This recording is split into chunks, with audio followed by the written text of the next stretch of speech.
السلام عليكم ورحمة الله تعالى وبركاته. سعيدة بالتواصل معكم من جديد على قناتي وقناتكم مني الفكرة ومنك التطبيق. فيديو جديد كنتمنى يا رب ينال استحسانكم ورضاكم.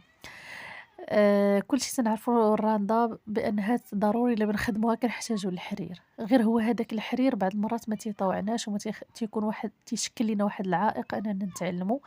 كانت إحدى السيدات بغات تعلم الأبجديات الأولى ديال الراندا، الملاقي على واحد، الضرس على واحد ولا هاكا، بغات غير هداك الشي البسيط، غريزة ما طلق لها يديها في الراندا، ولكن لقينا واحد العائق اللي هو الحرير. يعني إلا ما تخبل ليها ما كتبرموش مزيان، وبحيلة حسيت بها ما بقاتش باغا كاع، ما بقاتش عندها ديك الرغبة أنها تزيد تعلم. ففكرت وقلت خاص ضروري نلقى شي طريقة اللي تكون سهلة وتخلّيها أنها يعني نحبّب ليها هداك التعلُّم. فكّرت مزيان وبما أنني كنخدم في التطريز اليدوي، فقلت خاصني ننطلق من هذا المجال. فخديت هداك الخيط اللي تنخدم به التطريز اليدوي، وهو اللي علّمتها به، والحمد لله كانت واحد النتيجة اللي جدًا رائعة. وقلت لِمَ لا، خاصني نشاركها مع المتتبعين ديال القناة، وأي واحد أي وحدة باغا يعني في النية ديالها تعلم الراندا، فعليك بهاد الفيديو راه غيسهل عليك بزاف د الأمور. ومنها هداك الحرير غتخليه هو آخر حاجة حتى تطلق لك يدك مزيان، وتعرفي منين تدخلي البرا ومنين تخرجيها، وكيفاش كنشكلوا هادوك العوينات، وكيفاش كنشكلوا هادوك العقيدات. عاد هاديك الساعة نجيو للحرير. فخديت هداك الخيط العادي اللي تنخدم به تطريز يدوي، خديت الخيط نيتو على جوج باش نتحصل على هاديك الدائرة اللي كنديرو بها الضربة الأولى. كما تتشوفوا راه الفيديو يعني واضح. وصافي غادي نبداو على بركة الله. ضربت الضربة الأولى في الثوب وغنجي نضرب الضربة الثانية في الجهة المقابلة، وكنحرص دائما على أن البرة تكون تخرج من تحت الخيط، تخرج من تحت الخيط هكا تتسهل علينا تنديرو. بغيت نبدا نشرح هكا خاصك ديري واحد الدائرة، خاص بقى تضربي الخيط القدام، وفيما هداك الشيء غير بيصعب علينا شي شوية. كنظن بأن الفيديو واضح. نح أنا ديما نحرص على أن البرا دوز من تحت الخيط، والخيط نديرو في القبالة ديال هاديك الجهة اللي غادي نخدم فيها، يعني تنحطو قدامي عاد كنبدا كنخدم.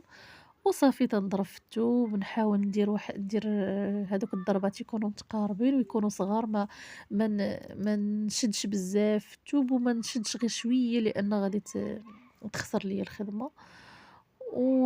تكون الخدمة ديالي متقونة، يعني نعود نزيّر مزيان الخيط، ما نخليهش مطلوق باش ما يجيونيش دوك العوينات كبار ومتباعدين.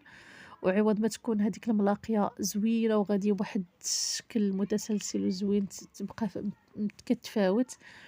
ديما تكون الخدمة ديالي نحاول أنها تكون زوينة، ونمشيو دقة دقة إن شاء الله. وكنتمنى هاد الفكرة أنها تعجبكم وتنال استحسانكم، وأنها يعني تساعد بزاف ربات البيوت اللي باغيين يخدموا على راسهم من دارهم، واللي باغا تاخد شي مشروع من دارها. تنقول لك هاني سهلت عليك الراندا، وتعلمي غير هاد الأبجديات الأولى ديالها اللي غادي نحط فيهم واحد السلسلة إن شاء الله. ومن بعد غادي نعطي أفكار مشاريع اللي ممكن نخدموها بوحدنا في حالة ما لقيناش شي حد اللي نخدمو معاه. يعني في حالتي إلا ما لقيناش شي وحدة شي خياطة اللي تعطينا الخدمة، أولا يعني ما لقيتش شي سيدة، حيت كاين شي سيدات اللي كتبغي شي وحدة تكون تخدم لها هي الملاقية، وهاديك السيدة اللي بغات تعلم الراندا هذا هو الهدف ديالها، بغات تعود تخدم هي الملاقية لواحد السيدة. يعني كاين اللي كيخدم هي الملاقية. وإلا في حالة ما لقيناش هادشي، أنا غنعطيك أختي فكرة تاع مشروع تخدمي لراسك ديال راسك. يلاه غير بداي تعلمي ليا إن شاء الله بهاد الطريقة البسيطة المبسطة، ومن بعد نحط فكرة المشروع إن شاء الله تعالى. إلى عجبكم الفيديو ما تنسوش تشاركوه مع الأصدقاء والأحباب، وتابوناو في القناة لأنها تستحق. وإن شاء الله غتجيب أفكار جميلة ورائعة، نتمنى يا رب. وبعض المرات تكون كاع حصرية إن شاء الله. كنتمنى إن شاء الله أن الفيديو يعجبكم، وتشاركوه مع بزاف تاع الناس، أستودعكم الله الذي لا تضيع ودائعه، وإلى فيديو قريب إن شاء الله.